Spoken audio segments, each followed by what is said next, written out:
Mga kababayan, handa na ba kayong sumama sa isang biyahe na hindi nyo malilimutan? Sumakay tayo papuntang Anawangin Cove kung saan ang adventure ni Nathan at ng kanyang mga kaibigan ay magiging isang bangungot na walang katulad. Sa lugar na tahimik at may mga pusang itim na nagmamasid, may mga lihim na naghihintay na matuklasan. Huwag bibitaw dahil ang gabi sa Anawangin ay puno ng mga kababalaghan at isang sumpa na magbabago sa kanilang lahat. Nakaupo si Nathan sa sahig ng kanyang kwarto, pinalilibutan ng mga damit at camping gear. Sa bawat tiklop ng damit, di niya maiwasang sulyapan ang lumang larawan nila ni Sofia na nakadikit sa dingding. Isang ngiti ang sumilay sa kanyang labi, pero agad ding napalitan ng kaba sa isipin na malapit na niyang makasama ang kanyang crush sa isang adventure na hindi niya malilimutan. Sa terminal ng bus, isang malakas na boses ang gumising sa kanyang pagmumuni-muni. "Tol, relax ka lang. Trip lang to, walang pressure," sabi ni Marco habang tinatapik ang kanyang balikat. Ang kanyang matalik na kaibigan na laging nandyan para sa kanya ay nagbigay ng assurance na ito ang magiging pinakamasayang part ng kanilang summer. Sa loob ng bus, habang umaandar patungo sa Zambales, nagkaroon si Nathan ng pagkakataon na makinig kay Sofia. Ibinahagi ni Sofia ang kanyang mga pangarap sa buhay at ang excitement sa kanyang boses ay nakakahawa. Si Nathan, kahit paano, ay nakalimutan ang kanyang kaba at sinuportahan ang mga pangarap ng dalaga. Nang makarating sa Zambales, sumakay sila sa isang tricycle na maghahatid sa kanila sa bangka papuntang Anawangin Cove. Sa daan, nagtama ang kanilang mga mata sa mga pusang itim na tila ba may alam sa mangyayari sa kanila. Isang kakaibang pakiramdam ang bumalot sa grupo, ngunit pinili nilang ipagwalang bahala ito. Pagtuntong sa Anawangin Cove, hindi maikakaila ang kakaibang katahimikan ng lugar. Ang malalaking puno ng agoho ay parang mga bantay na nagtatago ng mga sikreto. Habang nagtatayo ng tent, napansin ni Nathan ang mga lamok na kakaiba ang laki.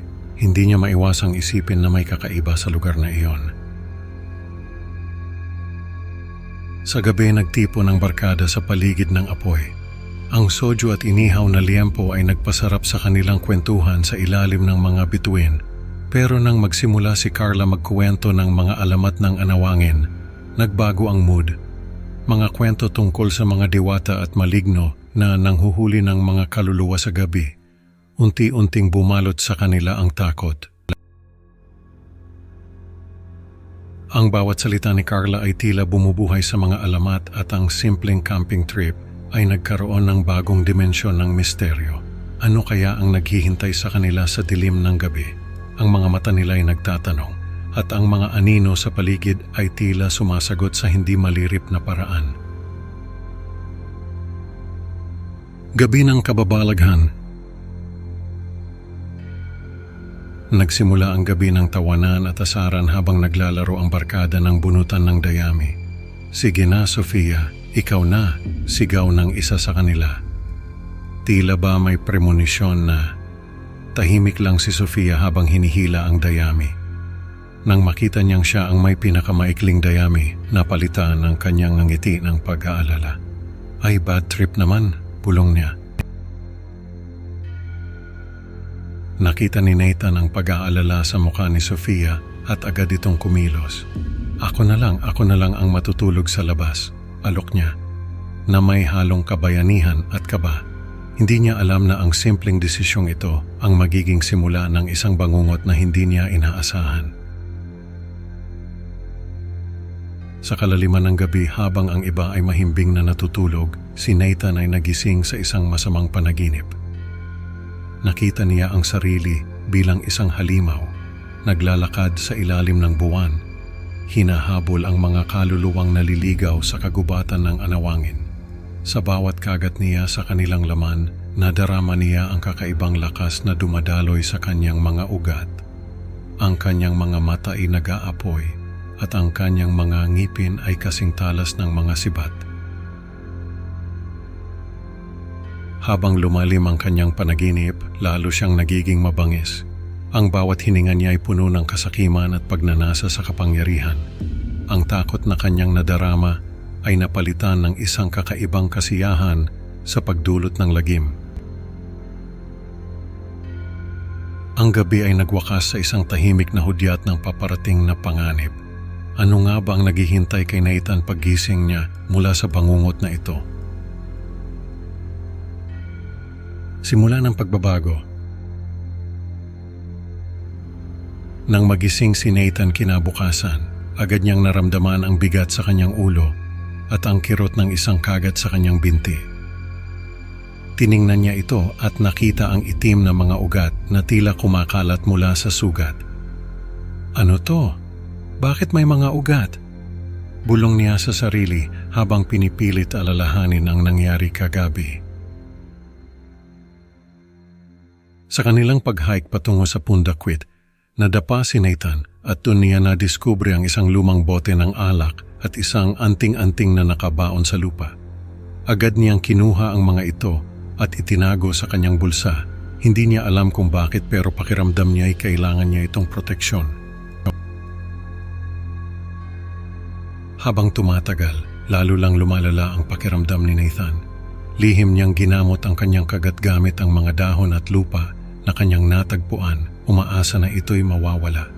Ngunit sa halip na gumaling, lalo lang itong nagdulot ng kakaibang pagbabago sa kanya. Nagsimula siyang magpakita ng kakaibang asal. Iniiwasan niya ang sikat ng araw at may matinding pagkauhaw na hindi maipaliwanag. Bakit ganito? Ano bang nangyayari sa akin?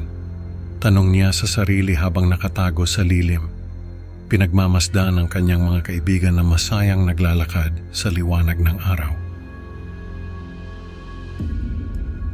Ang simpleng camping trip ay unti-unti nang nagiging isang bangungot. Ano kaya ang mangyayari kay Nathan at sa kanyang mga kaibigan habang patuloy silang naglalakbay sa landas na ito? Habang abala ang grupo sa paghahanap ng panggatong sa madilim na gubat ng anawangin, bigla na lang nanghina si Nathan. Walang ano-ano'y nagsuka siya ng itim na likido, isang nakakatakot na senyalis na ang sumpa ay unti-unti nang kumakapit sa kanyang pagkatao. Ang dating masayahing mukha ni Nathan ay ngayon ay balot na ng takot at paghihirap. Si Sofia, puno ng pag-aalala, ay agad na hinanap si Nathan. Natagpuan niya ito sa isang sulok na kaluhod at humihingal. Kailangan na nating umalis dito, Nathan. Sambit niya, ang kanyang boses ay nanginginig sa takot. Ngunit bago pa man sila makapagplano ng kanilang pagtakas, biglang nagbago ang anyo ni Nathan. Ang kanyang mga mata ay naging mapula at ang kanyang mga kuko ay lumaki at tumalas. Inatake niya si Sofia. Ang kanyang mga ngipin ay handa nang kumagat sa laman ng tao. Ano kaya ang mangyayari kay Sofia at sa natitirang miyembro ng kanilang grupo? Ang susunod na kabanata ay maghahayag ng kanilang kapalaran sa ilalim ng buwan sa anawangin. Sa ilalim ng mapanglaw na liwanag ng buwan, nagiba na ang lahat. Ang dating masayahing barkada ay ngayon ay puno ng takot at kaguluhan. Si Nathan na ngayon ay ganap ng nilalang ng kadiliman ay hindi na makilala ang kanyang sarili at ang kanyang mga kaibigan. Ang dating tawanan at biruan ay napalitan na ng sigawan at iyakan. Si Marco sa gitna ng kaguluhan ay mabilis na kumilos. Kinuha niya ang anting-anting na kanilang natagpuan at pilit itong ginamit para pigilan si Nathan. Ang iba naman ay nagtatakbuhan, sumisigaw para sa tulong, hindi malaman ang gagawin. Si Sofia, sa isang matapang na hakbang, ay sinuntok si Nathan sa mukha. Ito ang naging daan para kay Marco na magkaroon ng pagkakataon na barilin si Nathan gamit ang kanyang dala-dalang pistola. Habang dahan-dahang bumabagsak si Nathan, bumalik siya sa kanyang katinuan. Nakatingin siya kay Sofia, ang kanyang mga mata ay puno ng pagsisisi. "Patawarin mo ako, Sofia," bulong niya, isang huling paumanhin bago tuluyang nawalan ng buhay. Sa gitna ng kaguluhan at takot, sa huling sandali ng kanyang buhay, si Sofia pa rin ang pinakamagandang nilalang sa kanyang mga mata. Ang dilim ng gabi ay saksi sa kanilang huling engkwentro. Ano na kaya ang mangyayari sa natitira sa kanila? Ang kanilang kwento ay magpapatuloy at ang anawangin ay hindi na kailanman magiging pareho pa. Sa huli ipinakita ng kwento na kahit anong saya ng simula, may mga bagay na hindi inaasahan ang maaaring magdulot ng bangungot. Salamat sa pakikinig mga ka-creepy. Huwag kalimutang mag-like at mag-subscribe sa Creepy Pinoy Stories para sa mas marami pang nakakakilabot na kwento. Excited na akong makasama kayo ulit sa susunod na upload. At tandaan, sa susunod na mag-camping kayo, baka hindi lang mga bituin ang inyong kasama sa dilim. Mag-ingat at baka kayo na ang susunod na biktima ng anawangin. Paalam at magkita-kita tayo sa susunod na kwento kung kayo'y makakaligtas.